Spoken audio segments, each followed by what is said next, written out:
Welcome back to Message Reviews.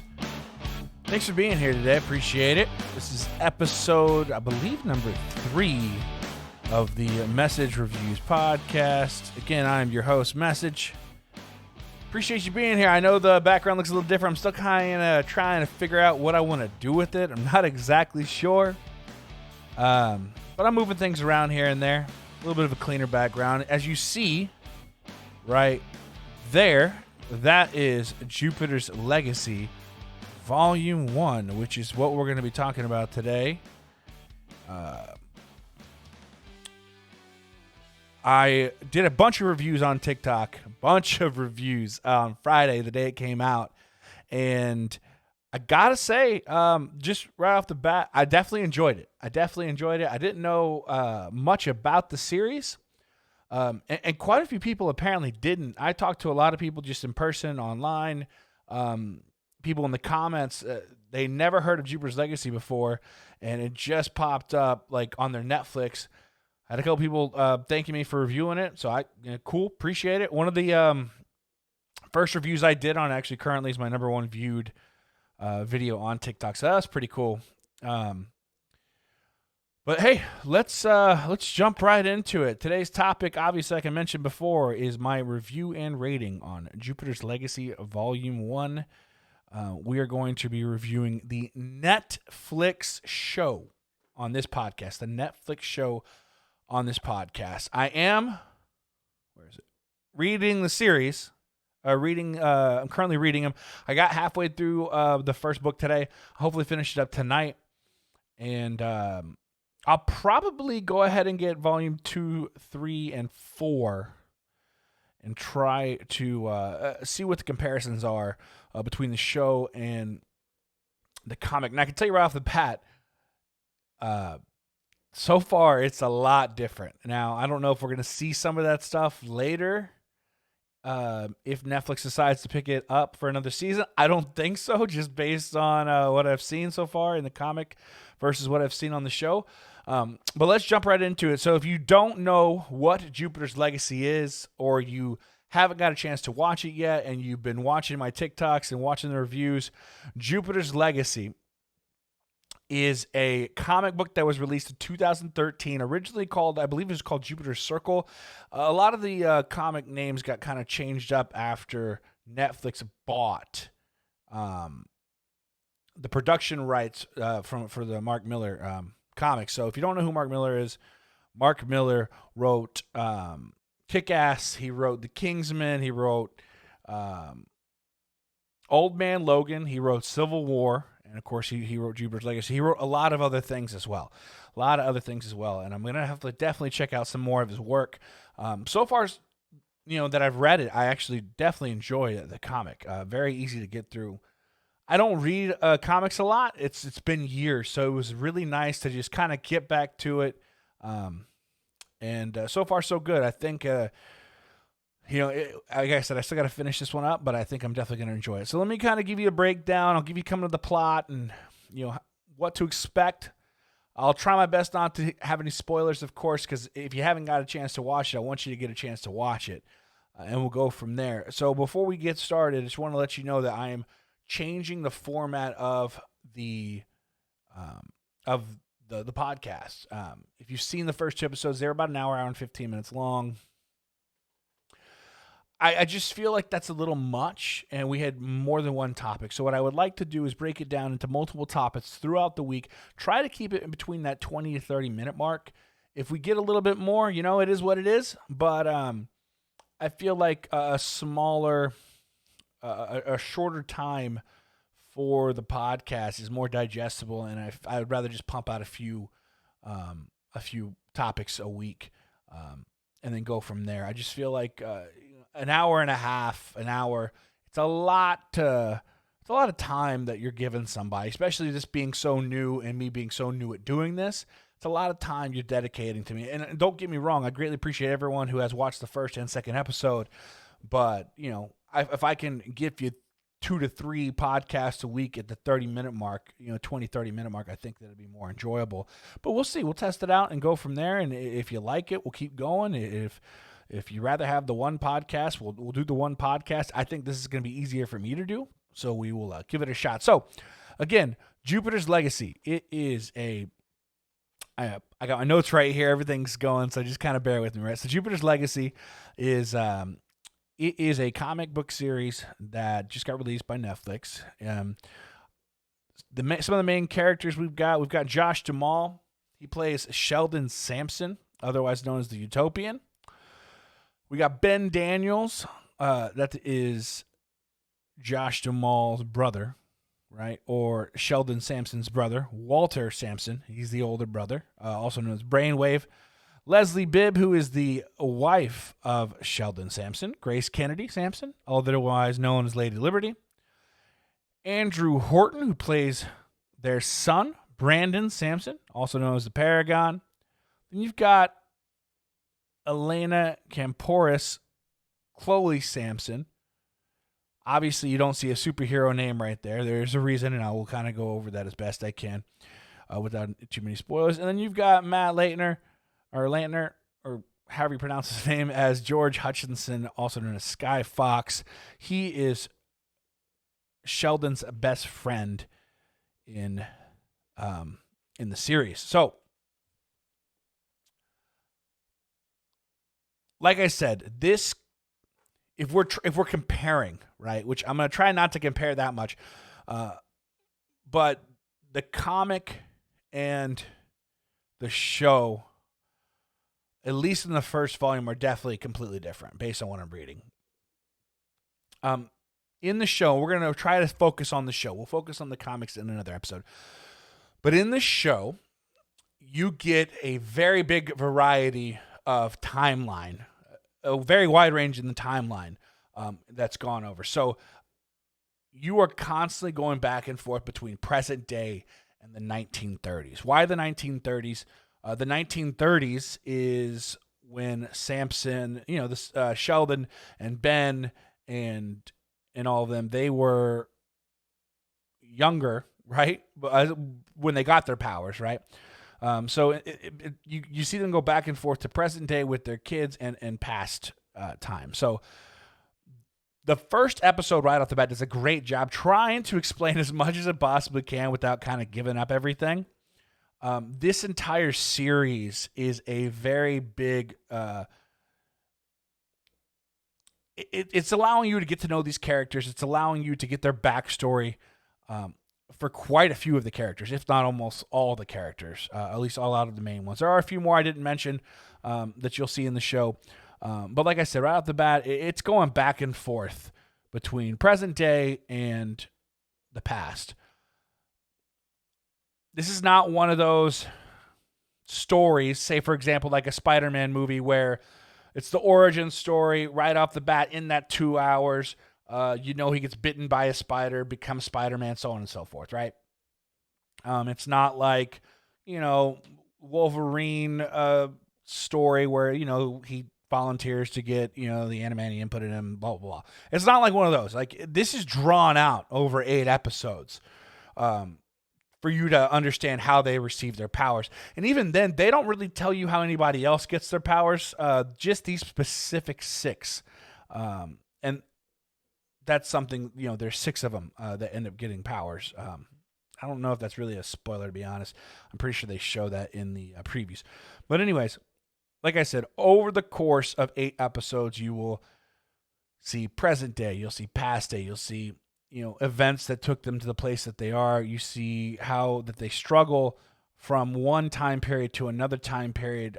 Sheldon, or the Utopian, who's pretty much the leader of what they call the Union. It's the group of superheroes that they are. He's very proud about how, he's got standards and, no killing, which they'll explain this pretty quickly, so I don't think it's much of a spoiler. No killing, and then no politics. That's their big thing, right? Well, in the 1930s, everything's more black and white. Everything starts to really open up, as they get closer to our timeline, and you really see him struggle with wanting to live in the past.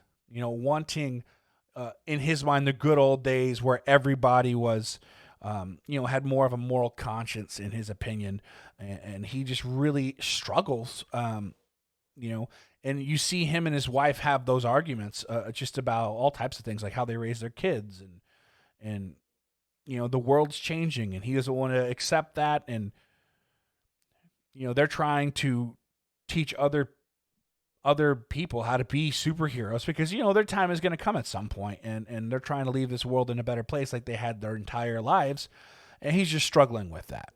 So again, you're not going to really know much about anything, most people, right?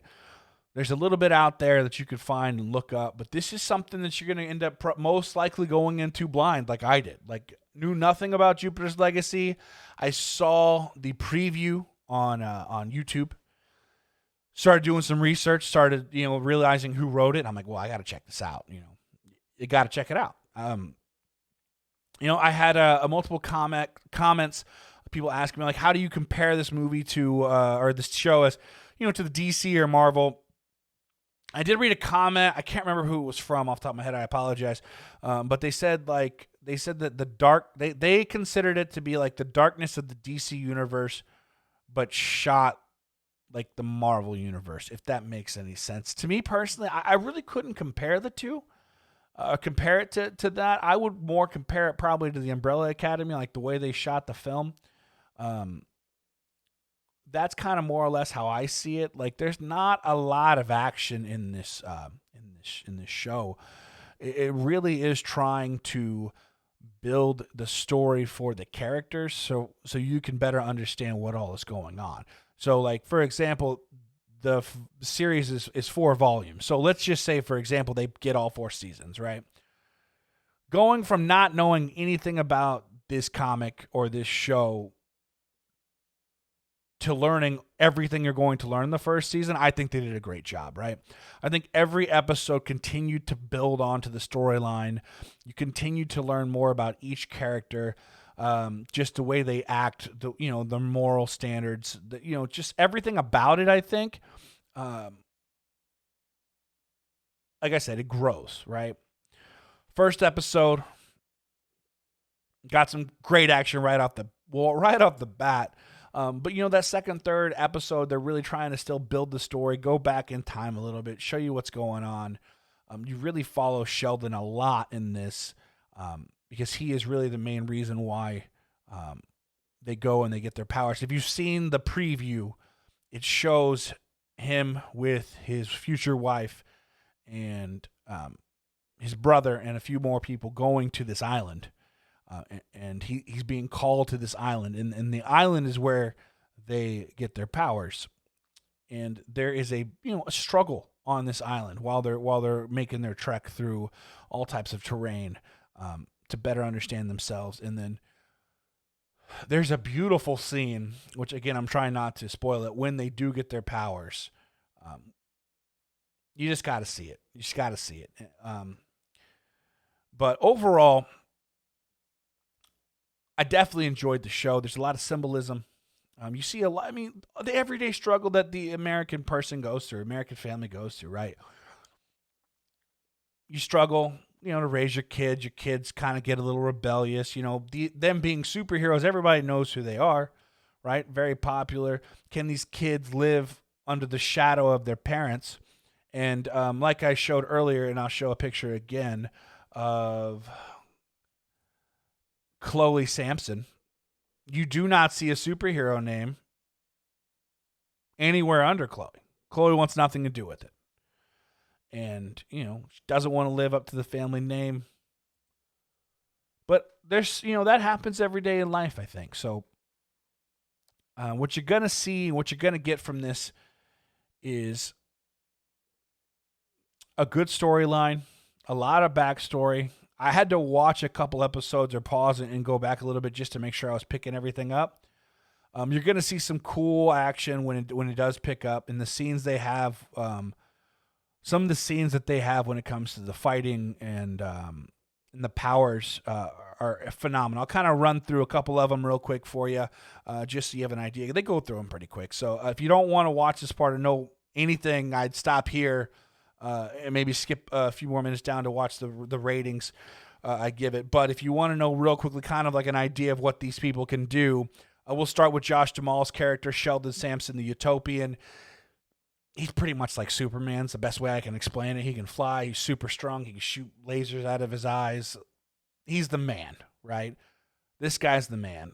And I love Josh Duhamel in this show. Like, I love Josh Duhamel. Anyways, I loved Las Vegas.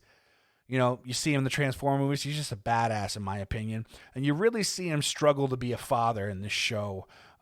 You know, it really humanizes superheroes, which I think that, you know, I think TV shows and other movies try to humanize the hero, but I just really think they did a really good job making this show. Like, I feel like you see that more in this show than other shows. All right.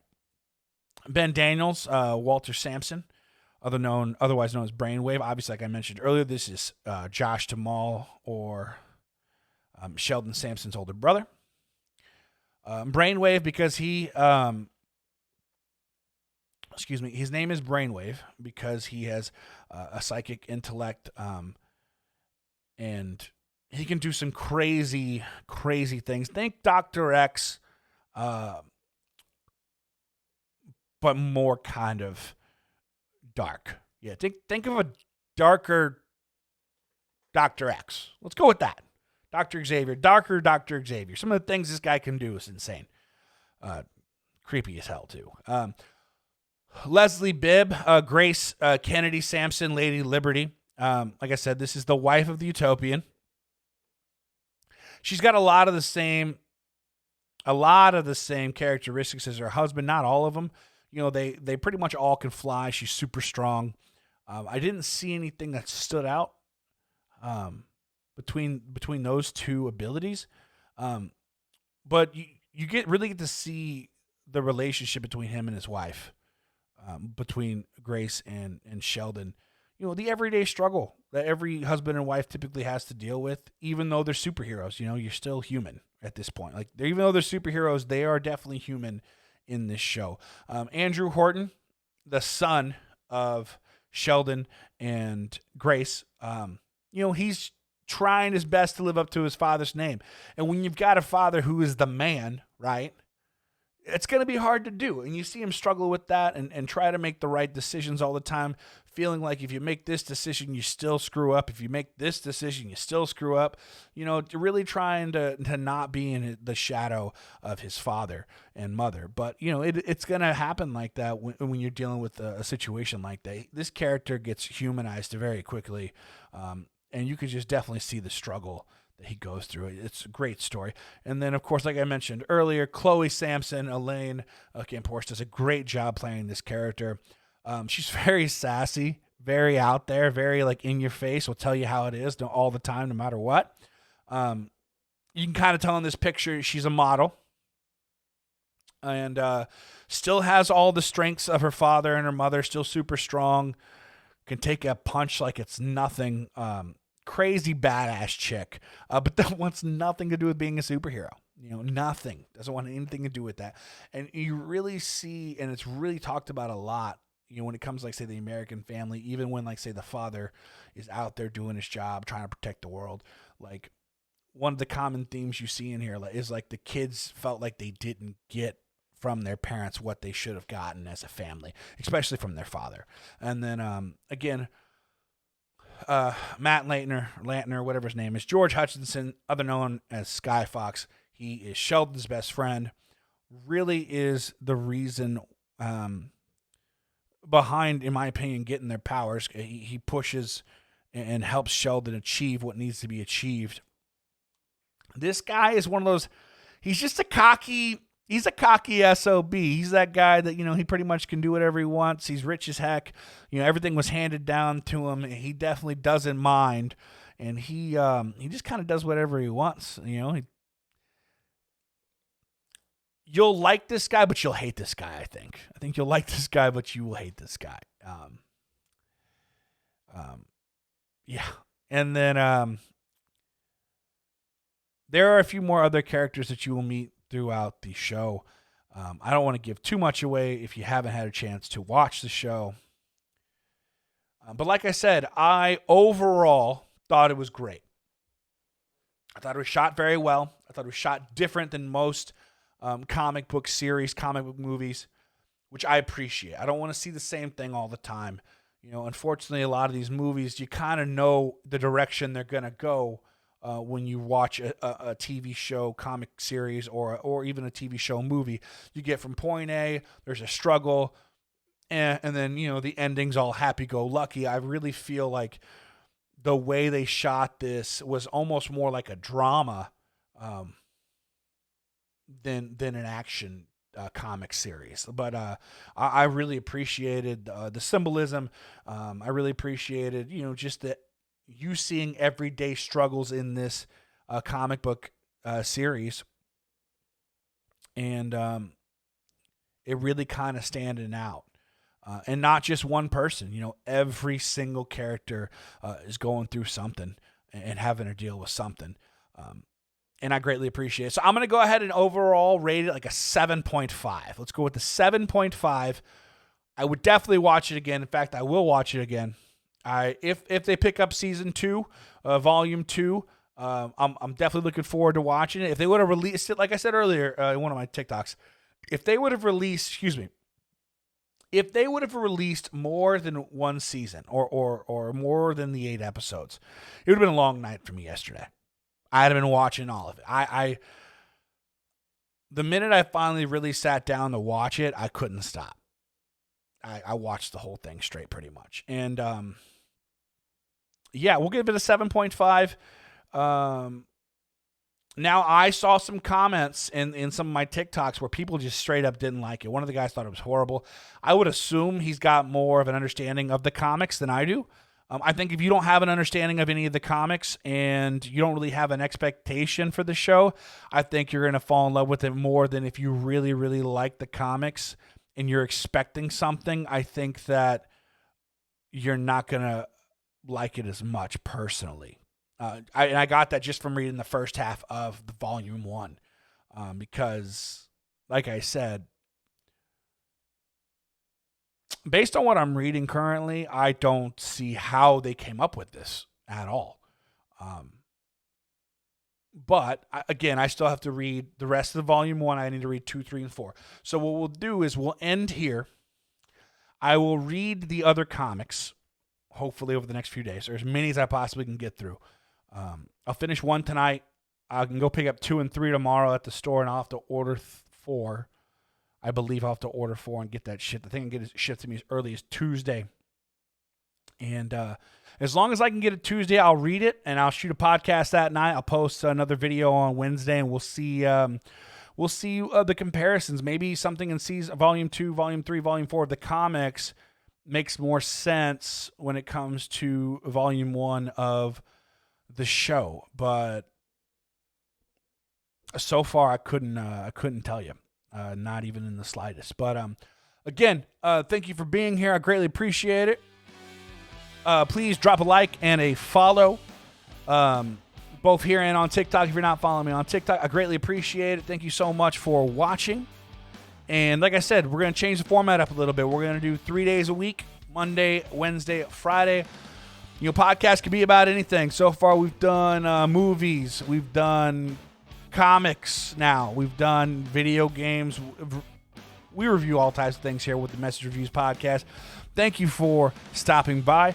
I greatly appreciate it, and I will see you later. Peace.